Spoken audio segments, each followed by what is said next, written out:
I think routines and your habits are really, really important. So you're not just taking in information, but you're integrating into your life. So I say affirmations every day. I have this exercise I teach my clients called a day in a life, that you kind of visualize what your dream life will be and look at the vision board. Welcome to the Phase 4 podcast, inspired by Vishen Lakiani and Ajit Nawalkar, co-founders of EverCoach, a division of Vine Valley. In this podcast, we speak to coaches and creatives about where they were, where they are, and where they are going. This is the intersection of what we focus on expands, and your story is your superpower.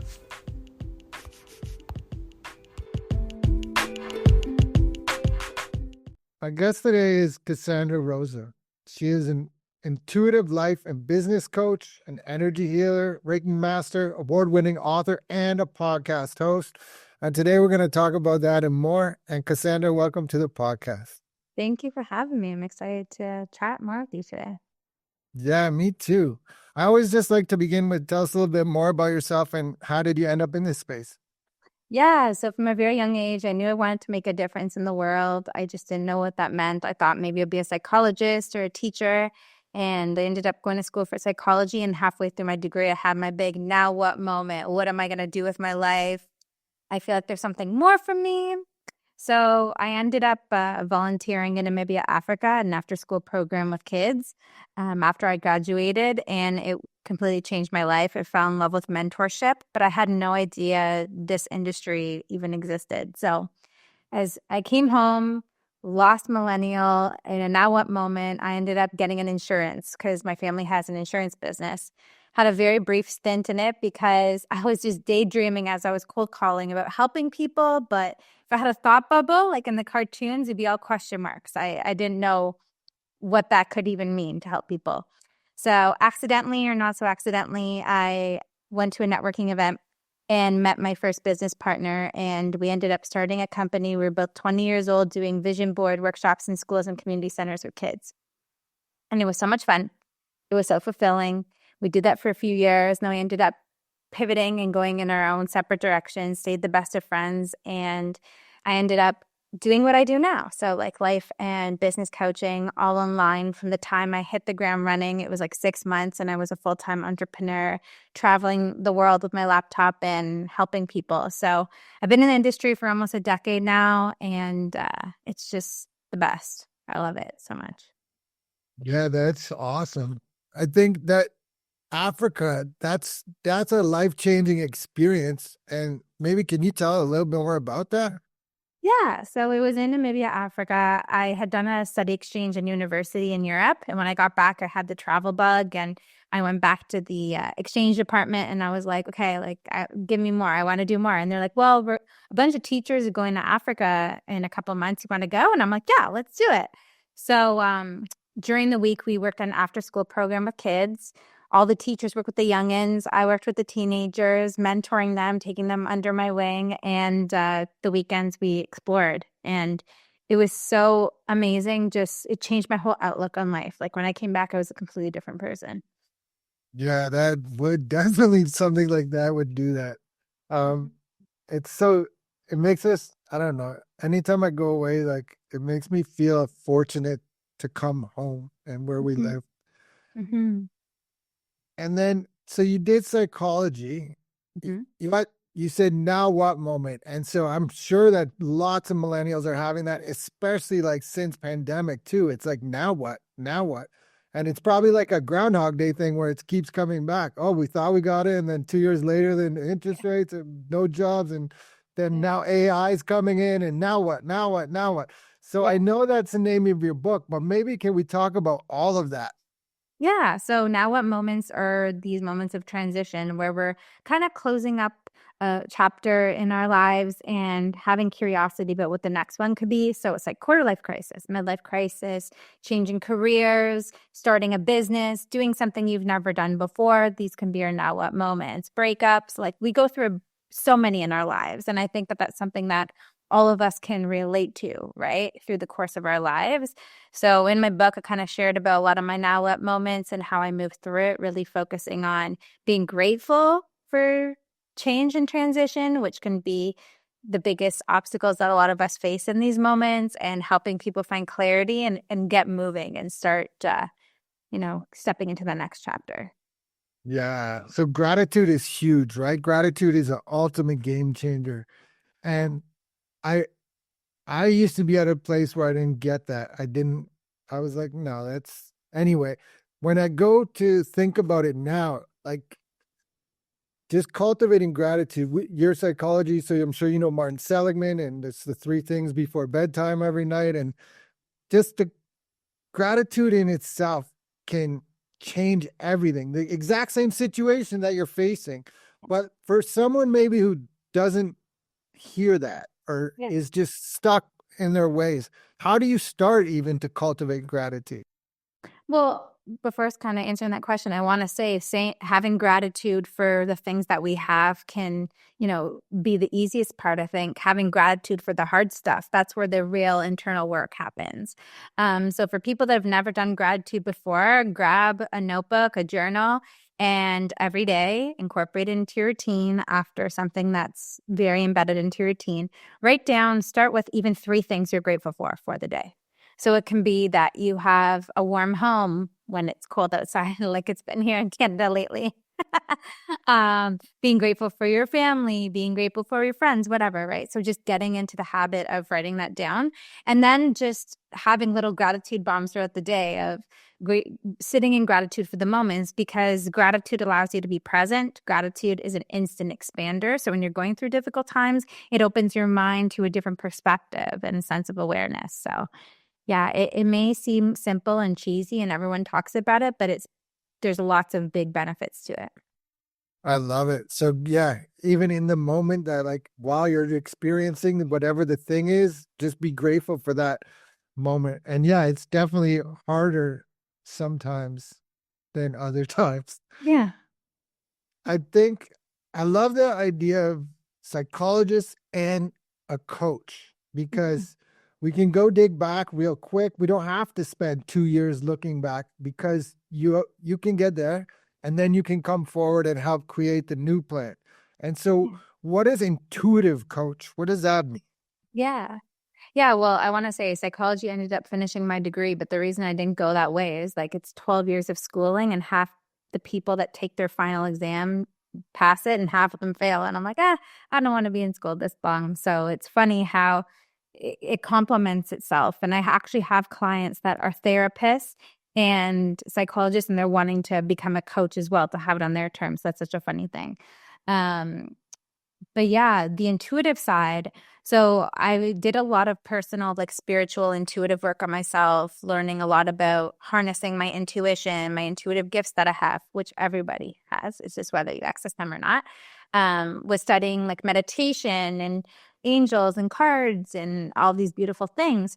And I incorporated it a lot in my life. And one day I was sitting here, I had some cards on my desk, and I was doing a session with the client, and they keep like calling to me, like my eyes couldn't be taken off of them. And I was like, okay, well, I pull cards. Would you be open if I pulled one for you? And my client loved it.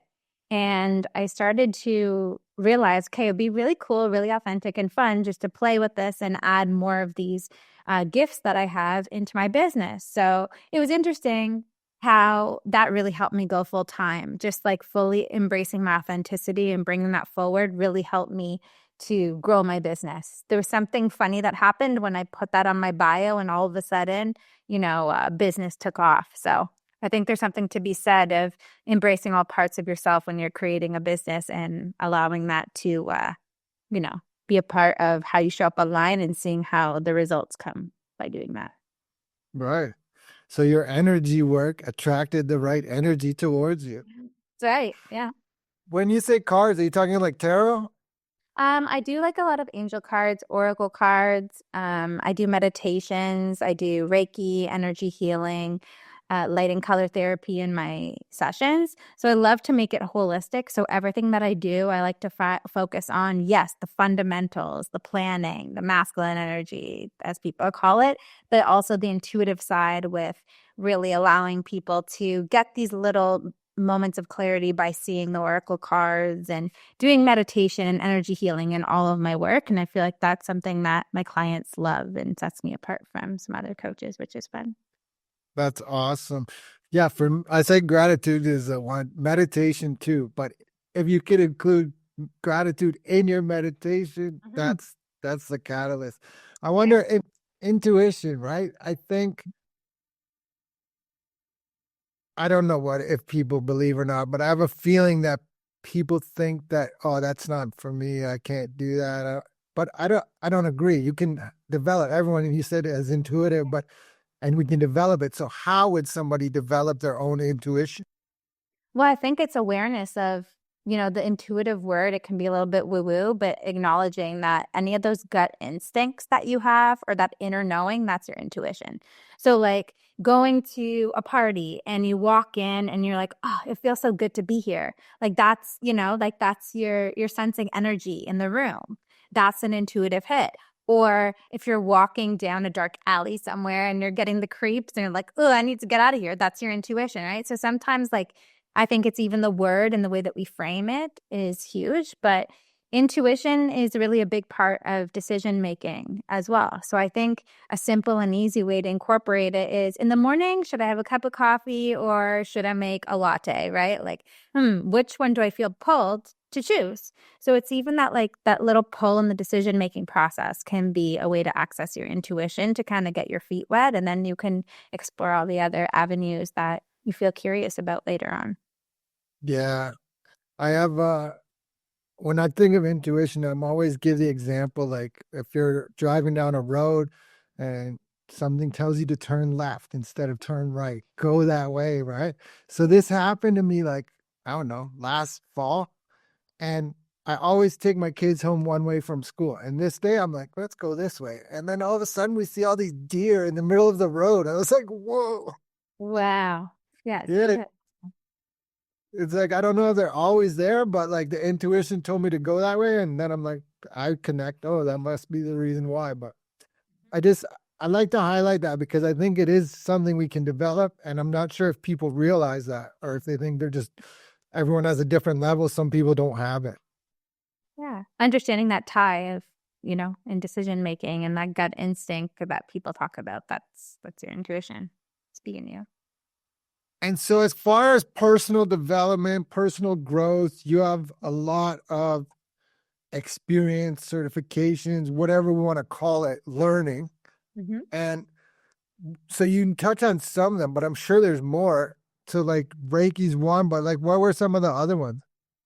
Neurolinguistic programming, meditation certification. Recently, I did sound healing. I'm now getting into EFT, emotional freedom technique. So I don't know. Any way that I can develop myself and become better, I just love to learn that, embody that, integrate that in my life, and then share that with my clients too. Um, Neurolinguistic programming, about relationships, manifestation, it would take me forever to think about all the things that I've learned. Yeah, I did. I saw you spend a couple of dollars on yeah, learning. Do you yeah. know who Regan Hillier is? No, She spent around the same amount of money as you did. But now yeah, she's like a billionaire. We have to go through it. I agree. It's just part of it. We're always learning. We're always growing. NLP is coming big. Where did I just see this guy the other day? Is his name Bandler? Oh, Tony Robbins had the guy on the podcast the other oh, day. I think Richard Bandler his name is, but he was the founder. So, um, I guess what what is some advice maybe you talk about all these different tools, right? How would you know which tool to use with someone, or do you use them all, or does it depend on that person, or how does that? yeah. Yeah, it depends on the person. It depends on the person, what their needs are. And then imagine I have like a physical toolbox of all my tools on. It's like, which one of these is going to allow me to help them unlock their biggest transformation? So, yeah, it depends on the person, but especially in the one-on-one work that I do. But in the group, I like to integrate all of it. Like I said, like doing some mind stuff with some neuro-linguistic programming, focusing in on some business tools of all the business stuff that I learned along the way, and then incorporating the spiritual with a lot of meditations at the end. And yeah. Amazing. So, who are some of your maybe mentors or books that you read that helped you the most to guide you towards this? Mm-hmm. I think Gabrielle Bernstein is like a big author that I really enjoyed her work, and she was a catalyst for a lot of my stuff in terms of books. The Ascension Academy of Light, they're based out of Canada. It's a couple, Tara and Gabriel, and they're fantastic. I studied and actually worked for them. I was part of their team for a while when I was starting. So that's been really cool and special. Jen Kennedy is someone else that I've studied a lot with. I found her on Instagram through a mutual friend, and she's fantastic. There's so many. There's been so many interesting people that I've come across, on my journey, and it's very special. The way that I love to look at mentors is they remind me that I have the key in my pocket. I used to be very dependent when I was looking with coaches and healers to have them help me get what they have type of mentality. And it was interesting last year studying with Jen Kennedy. She said that in one of her courses, my job is to help remind you that you have the key in your pocket. And that changed everything for me. You know, remembering my personal power and allowing these people that cross my life to help me remember that within myself. Yeah, for sure. Sometimes we doubt ourselves and we forget how great we are, or how hard we've worked, and all the things we know, and we just give our power away, so to speak. Yeah. Yeah, how valuable our stories are, our experiences are, the amount of time and energy and money we invest in ourselves. Like even like listening to podcasts, a lot of people listen to podcasts on their way to work. Wow, like look at all the knowledge that you've learned from that, how valuable that is, or all the books that we read. Like all these little things contribute to who we are and our experiences. And by embracing our experiences, we have the power to help other people too. Yeah, that's well said. I love it. So you must have like your own powerful mindset, or like a really strong mindset. And so how do you do that? Do you have some non-negotiables that you do all the time to do the work, so to speak? Yeah, so I've had a very consistent routine. I think routines and your habits are really, really important. So you're not just taking in information, but you're integrating into your life. So I say affirmations every day. I have this exercise I teach my clients called the day in a life, that you kind of visualize what your dream life will be and look at the vision board. I have mine beside me here.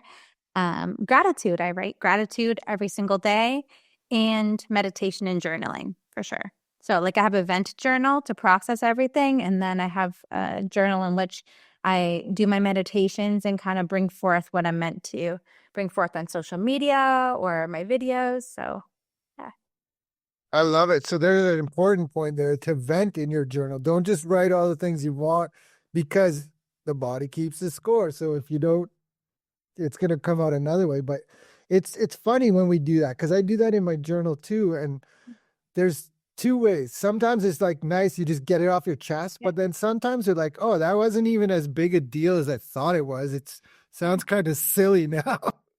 Yeah, I heard statistically we have around 60,000, 80,000 thoughts a day, and taking even just 10 minutes to just process what your thoughts are can be so huge for an awareness point of view as well of, ooh, this pattern keeps coming up for me. Maybe this is something that I should work on releasing. So Yeah. So with those 60 to 80,000 thoughts, 95% of them are the same as the day before. So we're just really kind of rehearsing or reliving the same day over again, right? Every Monday you got to go 9 to 5, blah blah blah. So what if you don't know that, right? It's really easy to just get stuck in the familiar loop, not not doing what you actually want to do, but just doing it because it's familiar, it's safe, it's easy. So how would you encourage someone to break open that shell or come out of that? that's such a good question. So I love to kind of show this visual for my clients. So, there's a circle, and that represents your comfort zone, and you're in the middle, right? And when you're about to bust through, the sirens go off. Woo, woo. Okay. Like our subconscious is like, she's not safe anymore. And they're like, let's say all the crazy things we can to keep her in the comfort zone. So let's tell her she's not good enough. Let's just tell her they're not going to buy from you. Let's tell her this is going to be too hard, whatever, whatever. Right. So I think it's understanding like where the limits are. It's when you're doing things you've never done before that to your body is like unsafe. It's kind of like from an evolutionary standpoint, you're leaving the cave and there's a lion outside, right? That's the way our mind operates. So understanding those limits, like that upper limit, is something from a book that I read last year. And understanding that that's when our fears come in and changing your relationships with fear. I think all that perspective work is key because when you have that, then you're able to identify what the triggers are and what like the loops are, and then you're able to bust through and choose your why anyways. Yeah, that's powerful. There's a thing, allegory of the cave from, Mm-hmm. Yeah. and it's like that. It's almost like your circle, right? Where you're looking at the reflection on the wall and you're afraid to go that way because it's unfamiliar. But then once the guy goes outside and sees, hey guys, everyone come here. This is awesome. Yeah. Oh, yeah. And that's why a lot of, like there's the top 1% of people that are successful because some people aren't willing to leave their comfort zone and they don't understand that's how we work from an evolutionary perspective. So once you're aware of that, you're able to have more liberation and take those empowered steps. Yeah. So what we focus on expands is a tagline of this podcast. And it's Mhm. the only way to expand. You can't, if you just stay in that circle all the time, you're not going to expand. You have to stretch yourself to uncomfortable, unfamiliar places, and then you grow. Yeah. I always use the example. I don't have it with me, but it's like a hair tie, right? Yeah. If you pull back on it, that's where you are, and where it is going, that's where you want to go. But in between, there's tension. But if you let go of it and just move forward and know that you're going to get to that other place, yeah, life's good. Love that. That's a good example. Yeah. Tell us more about your book. Is it knowledge share? Is it a memoir? I know it's now what and Yeah. a little bit, but I'm sure it's more than that. So a lot of stories about my now what moments, but it's also a workbook simultaneously. So it's, some good thought provoking questions, some exercises. So it's a hybrid of both, which I think is kind of cool and unique. And there's lines in there for you to write right within the book. Because I don't know about you, but when I'm reading books and they're asking me to do things and I got to have another notebook and I got to walk around with both, it was driving me nuts. So I'm like, when I write my book one day, I'm going to make it into a workbook too. So Brilliant. Yeah, it's such a powerful thing, right? To just, you can read it if you read a book and then you just go and you're next. But if you can actually write and work in it and you're doing the work, literally. yes, yes. So there's no reason you can't have the transformation. So all you need is right there in front of you. All right. So as we begin to wind down, if this episode resonates with you, please like, subscribe, share, and reach out to Cassandra. You can tell by this conversation that she's talented. She has lots of different skills. Her toolbox is overflowing, as she said. So reach out. And I guess I ask everyone this. This is the Phase 4 podcast, and Phase 4 in the 6th phase meditation by Vishen Lakhiani is all about creating your future 3 years from now. So where is Cassandra 3 years from now? 3 years from now, I have a place in Mexico.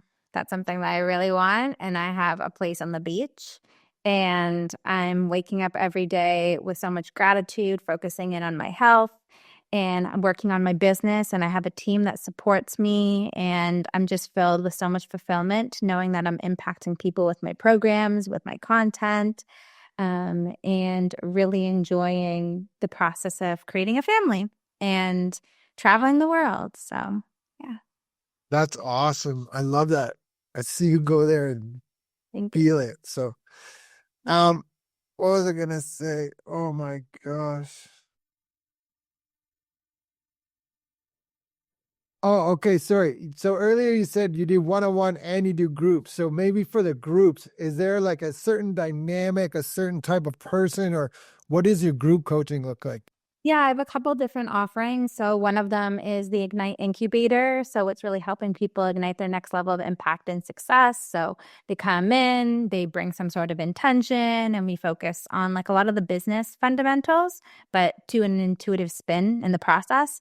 And then we have the Conquer community that I guess will be coming out, um, as this is being released.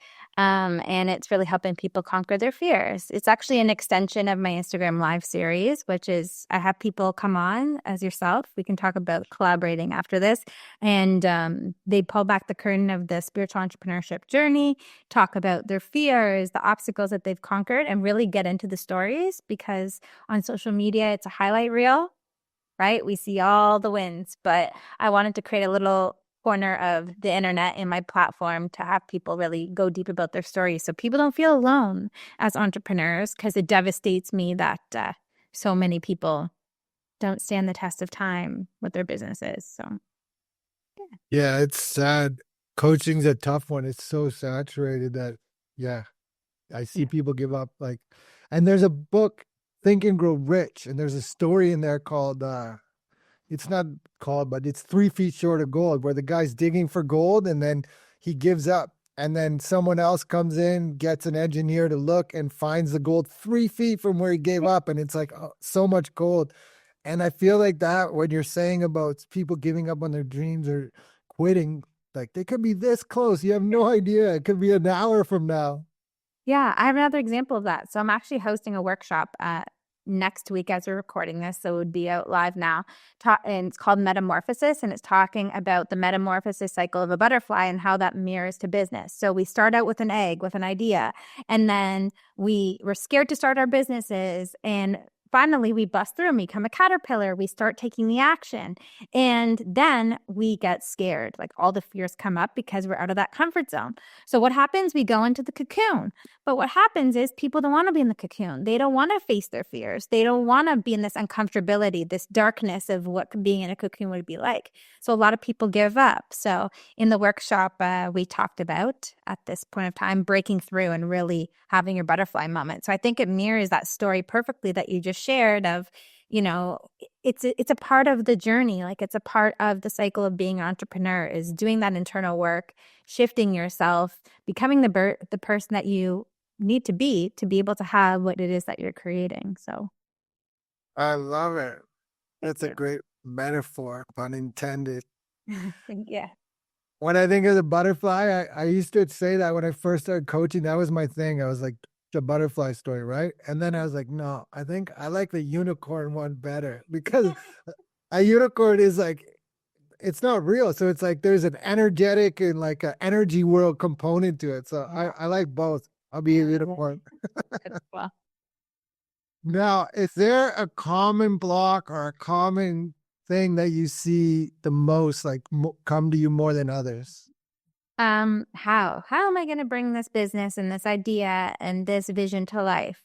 A lot of like self-doubt, like why are people going to buy from me? Imposter syndrome, um, lack of clarity of like, I know I want to make a difference, but I have no idea like what this is even going to look like and what my purpose is. So those are like the three main parts of the journey. And I find that a lot of my clients are a combo of all of those or primarily one or the other, but those are the three biggest things.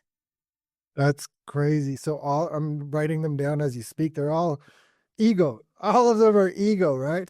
Les Brown said the how is none of your business, but the one for clarity, it's like you have to just move, and then it whatever. Even if you had all the clarity today, it's going to change along the way anyway. So, um, imposter syndrome, though, can we talk and open that one up a little bit? Because I think that's a huge one.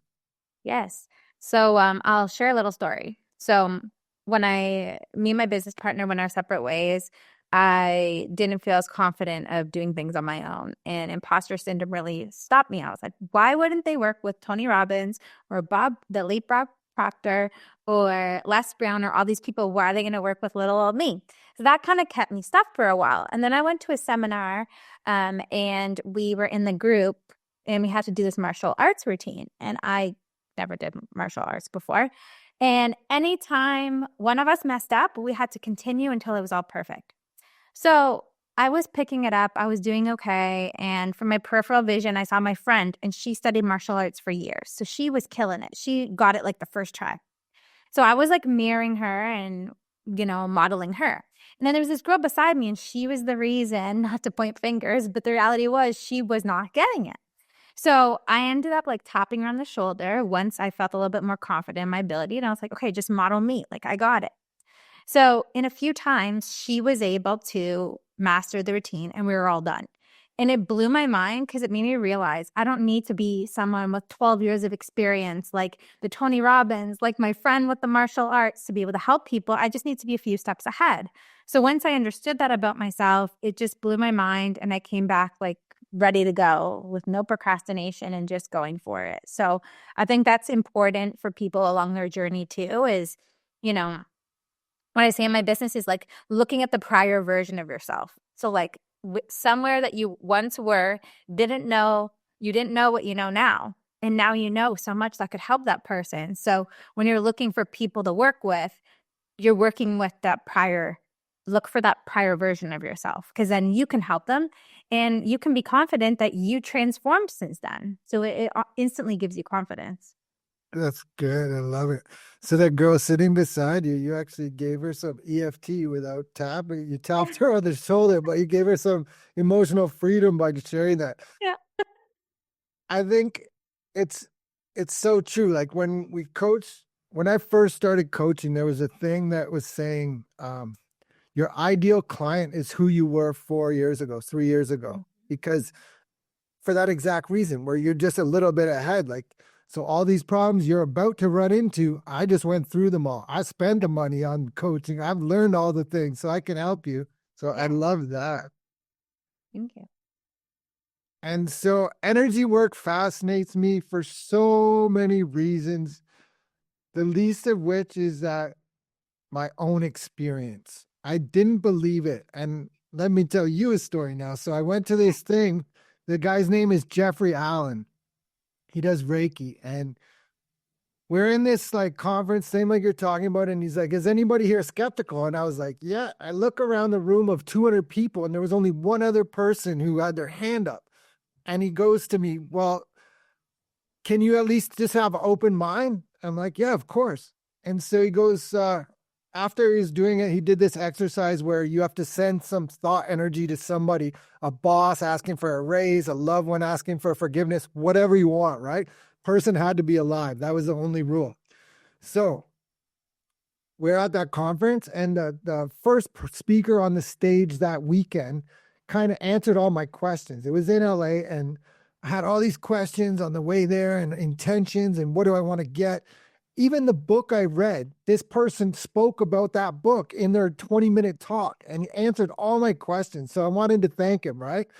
And so I sent out that energy and just did his little thing. And then I go like less than 10 minutes after I leave this room, I'm running for an elevator. I hear the ding, the bells from the elevator go tink, and I'm running. I run around the corner and I smash right into this guy that I sent the energy to. That's And so so, funny. yeah, so I'm telling him, hey, listen, man, I gotta tell you, I wanted to thank him for everything. So I was thanking him. You answered all my questions, even the book and all this. He's like, thanks for sharing that. I'd love to hear that. And then we were leaving. So the doors closed to the elevator. And I was like, wait a minute. I just came from downstairs and I was listening to this energy thing and I sent you the energy. And then his mind was just like, whoa. So Wow. I don't know about it, but like to me, that's like, I don't know. You can't really fake that. Like it was unbelievable. Amazing. So do you have any stories of that where like there's no denying that the energy world exists and that it Yeah. takes So this is a little spooky, but during my neurolinguistic programming certification, it was at U of T, so like University of Toronto, and it's an old theology building. So you walk in there and you instantly get a little bit of the shivers because it's an old building. At least I did. So I was sitting there with my friend, and behind the teacher, I saw kind of like a mirage, like when you're driving on a hot day and you see kind of waves, like as if there's water on the street, but it's not there. I was seeing that behind the teacher, and I'm like, what the heck is that? I've never seen anything like that before. So I wrote on a piece of paper to my friend and I passed it to her pretty much. Do you see that? And she looked at me and she shook her head and she crumbled the paper and this paper flew across the room. I'm like, oh my goodness, I couldn't believe it. And then behind me, I felt like somebody was behind me. It was so creepy, like heat on my arm. And I said, like, what is going on here? So after the class is done, I talked to my friend about it. And she's like, oh, like that's energy. Like you should go and check out my Reiki master, Melissa, and she'll be able to help you with this and explain things to you.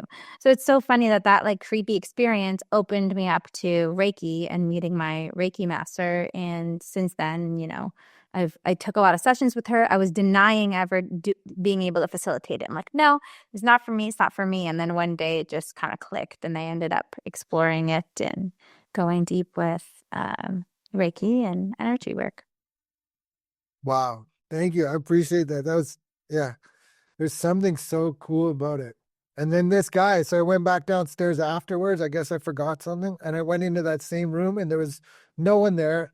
A lady kind of sitting facing the corner, and the guy, he was about 2 feet, 3 feet behind her. He wasn't touching her. And he's ripping out these energy cords.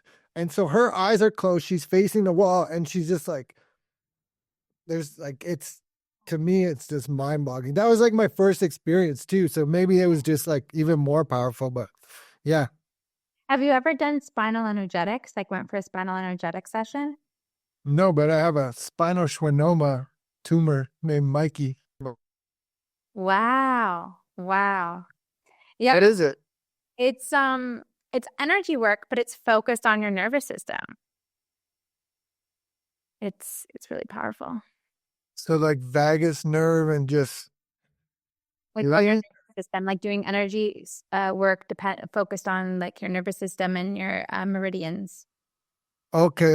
Really So powerful. move So you energy. kind of the reason I bring it up is because the way she was jerking as she was moving the cords, like when I had mine, I was moving a lot of energy, a lot of stagnant energy in my nervous system and in my energy centers, and I was twitching as she was doing it, and it was virtual. So it's one of those things you can't really explain, right? Because when you're in person, if they're touching you, I guess like, logically, like, okay, maybe that can contribute, but this was over the internet and Wow. Was that scary for you at all? I think I've become more open to these things and not so much in Oh, it fear wasn't like a as first. was. Yeah. Yeah. If it was 2015 when I had my experience, I think I would have been so spooked. But yeah, I'm more open to these things now. Amazing. And so I guess before I ask my final question, I always let the guests take it where they want. So if you have something to sell it, a message of hope or inspiration, or mix it all together, take it away. Cool. So you're welcome to connect with me on Instagram. My handle is Cassandra Rosa A on there. I have my Conquer Instagram live series that we were talking about, my link in bio with all the free gifts, connection to my Facebook group, my website, all the things. I guess like my final message is just what's coming through is focusing on how powerful you are. Like you have everything that you need inside of you. It's easy when you're on your journey, of self-discovery. They make it seem like you're going out to find something external outside of yourself. But the reality is that you have so much power within you. Everything on the outside is a bonus. Everything on the outside is really created to help you remember how powerful you are. And when you view the world from that perspective, it's so empowering and it allows you to tap into the clarity within yourself and show up differently on your process to making an impact on the world. Very well said. What should I have asked you that I didn't ask you? Hmm. That's a very good question. I don't know. I like the way that I'm very content and at peace with the questions that you asked. This is great. All right. And so my final question is, how can people reach you? Yeah, Instagram, Cassandra Rosa A. That's where I like to hang out. And in my bio, there's all the ways that we can connect, freebies, ways to work with me, Facebook group, all the things. So check that out. Amazing. Cassandra, I'm so grateful for your time today. This was awesome. Thank you so much. Well, thank you so much for having me. It was fun.